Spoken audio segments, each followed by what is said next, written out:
بسم اللہ الرحمن الرحیم۔ السلام علیکم، میرا نام معید جعفری ہے۔ بلاگ میں ایک بار پھر خوش آمدید۔ گلا شریف خراب ہے مگر حالات اور واقعات اس طرح سے شیپ اپ ہو رہے ہیں اور یہ ٹی ایل پی سے جڑے ہوئے معاملات اس طرح سے بڑھتے ہوئے نظر آ رہے ہیں کہ آپ تک یہ انفارمیشن پہنچانی انتہائی امپورٹنٹ تھی، اس لیے آج کا بلاگ کرنا بہت ضروری ہو گیا ہے۔ کیونکہ میں یہ کیوں کہہ رہا ہوں کہ بات بڑھ گئی ہے، اس حوالے سے تنظیمات اہل سنت پاکستان کی 9 جماعتوں نے جو ہے وہ ایک کنسورشیم کریٹ کیا ہے اور انہوں نے جمعے والے دن جو ہے بہت بڑے احتجاج کی کال دی ہے۔ جمعے کی نماز کے بعد، آنے والے جمعے کی بات ہو رہی ہے، پرسوں والے اس کے اندر انہوں نے اپنے ایک چارٹر آف ڈیمانڈ اور اپنا پورے کا پورا سلسلہ جو ہے اس کے اندر آج کی انہوں نے جو میٹنگ کی اس کی ساری ڈیٹیلز آپ کو بتائیں گے اور ڈیمانڈز کیا ہیں یہ بھی آپ کو بتائیں گے، اور اس میں ایک اور بھی رنگ نظر آتا ہے اس کی بھی بات آپ سے شیئر کریں گے۔ مگر دوسری جانب پاکستان کی افغانستان کے ساتھ جو جنگ ہے، جس کو ہم جنگ نہیں کہہ رہے، افغانی اور طالبان حکومت اس کو جنگ کہہ رہی ہے، اس میں اگلے 48 گھنٹے کے حوالے سے یہ کہا جا رہا ہے، ہمارے فارن آفس نے کہا ہے کہ اب اگلے 48 گھنٹے کے لیے جنگ بندی ہوگی ہے، سیز فائر ہو گیا ہے۔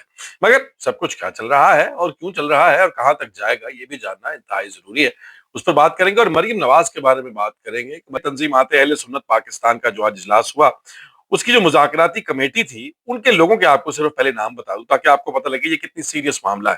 اس میں ڈاکٹر ابو الخیر محمد زبیر ہے جو کہ صدر ملی یکجہتی کونسل پاکستان جمعیت علماء پاکستان کے، یہ یو پی کے ہیں۔ ڈاکٹر راغب حسین نعیمی، آپ سب جانتے ہیں، ان کا نام کسی تعارف کا محتاج نہیں ہے، چیئرمین اسلامی نظریاتی کونسل پاکستان ہے، اور متحدہ علماء بورڈ پنجاب کے بھی وہ ہیڈ چیئرمین ہے۔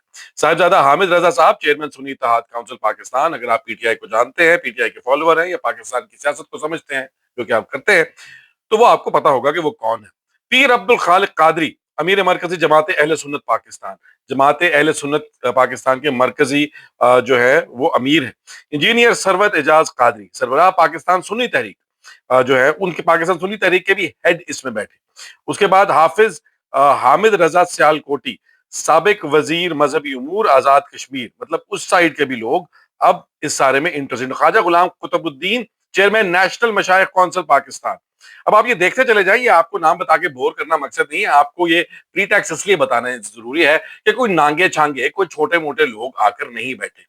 یہ جو تمام کی تمام اہل سنت جو ہے عقیدہ ہے، اس سے فقہ ہے، اس سے جو تمام کی تمام جڑی ہوئی جماعتیں ہیں، وہ سب کے ٹاپ مین جو ہیں، جو ٹاپ کے لوگ ہیں، وہ اس میں شامل تھے۔ پیر نظام الدین سیالوی، آستانہ عالیہ سیال شریف کے جو ہیں ہیڈ ہیں۔ اس کے بعد پیر خالد سلطان قادری، ناظم اعلیٰ جماعت اہل سنت پاکستان، نیشنل مشائخ کونسل پاکستان کے چیئرمین خواجہ غلام قطب الدین، اور اس کے بعد پیرزادہ محمد امین قادری آف مانکی شریف جو کہ چیئرمین محافظان نظریہ پاکستان ہے۔ اب یہ سب کے سب لوگ آ کر بیٹھے اور انہوں نے بیٹھ کر ایک اپنی جو ہے وہ میٹنگ کی، اور میٹنگ کے بعد اعلامیہ جاری کیا۔ اس مشترکہ اعلامیہ کے اندر جو باتیں ہوئی وہ آپ کے ساتھ میں منومن آپ کو بتا دیتا ہوں۔ تنظیمات اہل سنت نے مشترکہ طور پر حسب ذیل اعلامیہ جاری کیا ہے۔ حکومت تحریک لبیک کے ساتھ مذاکرات فوری طور پر شروع کریں۔ اس کے بعد اہل سنت کی مساجدوں، مدارس اور گھر پر چھاپے مارنے بند کیے جائیں۔ اس کے بعد سانحہ ماڈل ٹاؤن کے بعد سانحہ مرید کے پاکستان کی تاریخ کا سیاہ ترین دن ہے، اور سوا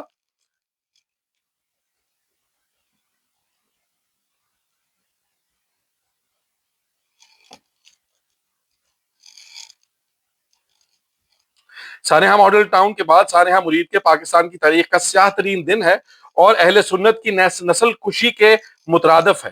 اس پر فی الفور آزادانہ عدالتی کمیشن تشکیل دیا جائے، یعنی کہ وہ کہہ رہے ہیں کہ یہ ہیش ٹیگ سنی جینوسائیڈ شروع کر دی گئی ہے پاکستان کے اندر، اور یہ جو واقعہ یہ سنی جینوسائیڈ ہے۔ اب تحریک لبیک کی گرفتار قائدین اور کارکنان کو فوری طور پر رہا کیا جائے، شہداء کی لاشیں ورثاء کے حوالے کی جائیں، زخمیوں کو علاج کی بہترین سہولیات فراہم کی جائیں۔ اب صبح یہ ابھی چوتھا ہے، اس کے بعد بھی ہو رہا ہے، لیکن اس سے پہلے میں آپ کو شہداء کی لاشوں کے بارے میں بات کروں تو صبح مجھے اچانک یہ ایک گروپ میں ایڈ کر لیا گیا، جو کہ کیونکہ میں جو ہے اہل سنت اور ان تمام جماعتوں کو ماضی کے اندر ایز اے جرنلسٹ کور کر چکا ہوں۔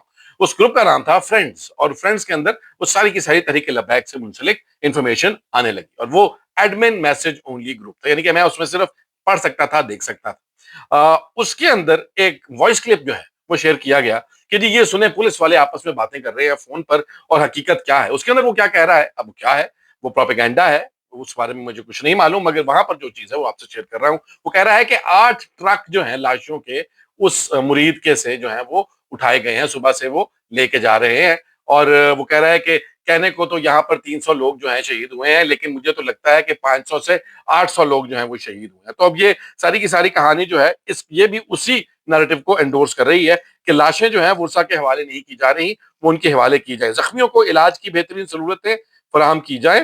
اس کے علاوہ بریلی شریف انڈیا میں اب یہاں تک تو ٹی ایل پی کے حوالے سے تھا، اس کے بعد اب وہ آ جاتے ہیں پاکستان کی، اب اس سے بالکل الگ ہو کر تو وہ ایک قسم کا اپرو پاکستان، اپنی بیچارے جو ہے وہ محب وطن ہونے کی دلیلیں بھی وہ ساتھ ہی دے رہے ہیں کہ ہم کوئی اور لوگ نہیں ہیں۔ بریلی شریف انڈیا میں حکومتی جارحیت اور نبیرہ اعلیٰ حضرت مفتی توقیر رضا قادری کی گرفتاری پر کی پرزور مذمت کرتے ہیں۔ افغانستان کا بھارت سے دفاعی معاہدہ اسلام اور مسلمانوں سے غداری کے مترادف ہے۔ افغانستان سے مسلسل در اندازی پاکستان کی خود مختاری اور سالمیت پر حملہ ہے۔ اس کے بعد دفاع وطن کی خاطر جان کا نذرانہ پیش کرنے والے شہداء کو خراج تحسین پیش کرتے ہیں۔ 17 اکتوبر کے بعد 17 اکتوبر یعنی کہ پرسوں بعد از نماز جمعہ کو سانحہ مریدی کے خلاف یوم سیاہ منایا جائے گا اور ملک بھر کی مساجد میں مذمتی قراردادیں پیش کی جائیں گی۔ آئندہ کا لاہ عمل طے کرنے کے لیے تنظیمات اہل سنت، مدارس اہل سنت اور مساجد اہل سنت کا سربراہی اجلاس 22 اکتوبر کو فیصلہ آباد میں ہوگا۔ اب یہ وہ اعلامیہ ہے جو جاری کیا گیا، تو یعنی کہ اس اعلامیہ کے مطابق جو ہے وہ انہوں نے اس جمعے کے لیے کال دے دی ہے، اور ملک گیر وہ کہہ رہے ہیں کہ ہم لوگ احتجاج کریں گے اس سانحہ مرید کے حوالے سے، اور اس کے بعد پھر وہ بات وہاں پر ٹھہرے گی یا رکے گی نہیں۔ 16 کے بعد 22، 16، 17، 18، 19، 20، 21، 22 یعنی کہ اگلے جمعے کو وہ دوبارہ سے ملیں گے اور پھر دیکھیں گے کہ معاملات کہاں پہنچے، اور اس حساب سے وہ اس کو لے کر آگے چلیں گے۔ آگے بھی مزید اس کی ڈیٹیلز ہیں مگر یہ سب سے ریلیونٹ ہے۔ سو the situation where it stands right now is dangerous. Why am I saying it's dangerous? کیونکہ اب یہ سارے کا سارا معاملہ جو ہے وہ آپ کو ایک نیشنل لیول پر کھڑا ہوا ہوتا وہ نظر آ رہا ہے۔ تمام کی تمام اہل سنت کی جو تنظیمیں ہیں وہ سب کی سب تحریک لبیک کے پیچھے آ کھڑی ہوئی ہیں۔ تحریک لبیک جو ہے انہوں نے بھی احتجاج کا اعلان کیا ہوا ہے، وہ بھی اسی جمعے کو ہے۔ مگر اس سب کے سب کا نتیجہ کیا ہوگا اور یہ سب کے سب کا ذمہ دار کون ہے؟ یہ کیوس کریٹ کرنے کی وجوہات کیا تھی؟ یہاں پر ضرورت کیا پیش آئی تھی کہ یہ سب کا سب کیوس کریٹ کیا جائے؟ اگر ہم نے وہاں پر جا کر سلوٹ ہی کرنا تھا تو ہم ان لوگوں کو بھی احتجاج کرنے دیتے۔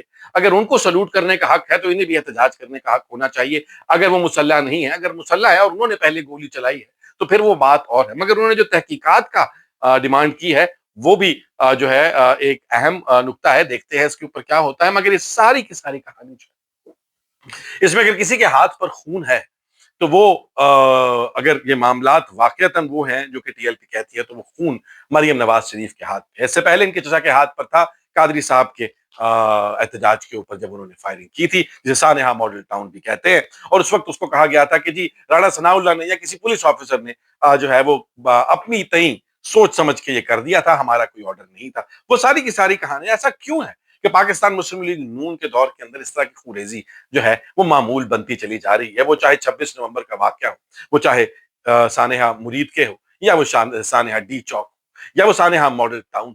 یہ وہ کون سا مائنڈ سیٹ ہے جس کے اندر انسان نہیں ہے؟ یہ وہ کون سا مائنڈ سیٹ ہے جس کے اندر خون کی قیمت جو ہے وہ پانی سے بھی کم ہے؟ اور اس سب کے دوران جو ہے جب یہ سب کچھ ہو رہا ہے اس میں ہم کہاں پر کھڑے ہیں؟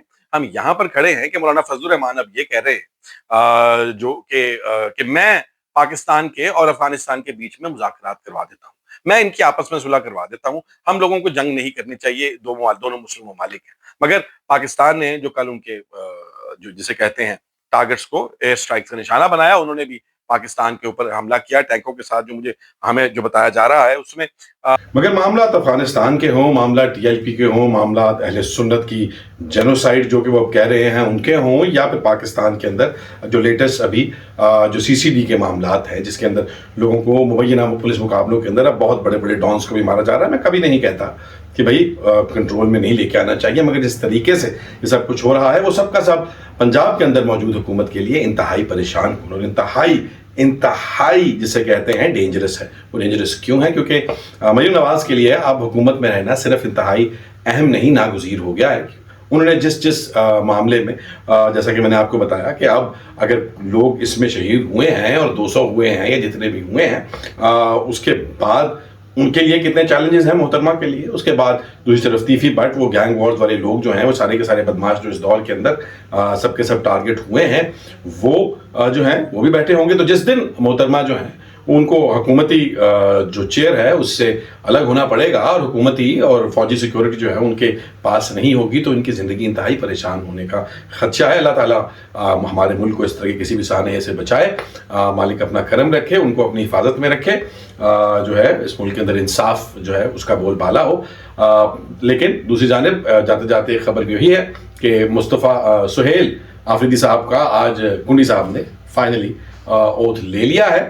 انہوں نے وہاں پر بہت ساری باتیں کی, بہت جسے کہتے ہیں وعدے اور دعوے, جس طرح میں نے پہلے کہا تھا, مگر وہ بھی وقت بتائے گا کہ آفریدی صاحب جو کہہ رہے ہیں اس کو کرنے کی سکت رکھتے ہیں کہ نہیں. خان صاحب نے ان کو کہا ہے کہ آپ کھل کے کھیلیں میرے اوپننگ بیٹسمین ہیں. Let's hope things get better for Pakistan. تب تک کے لیے خیال رکھیے گا. Take care. اللہ حافظ.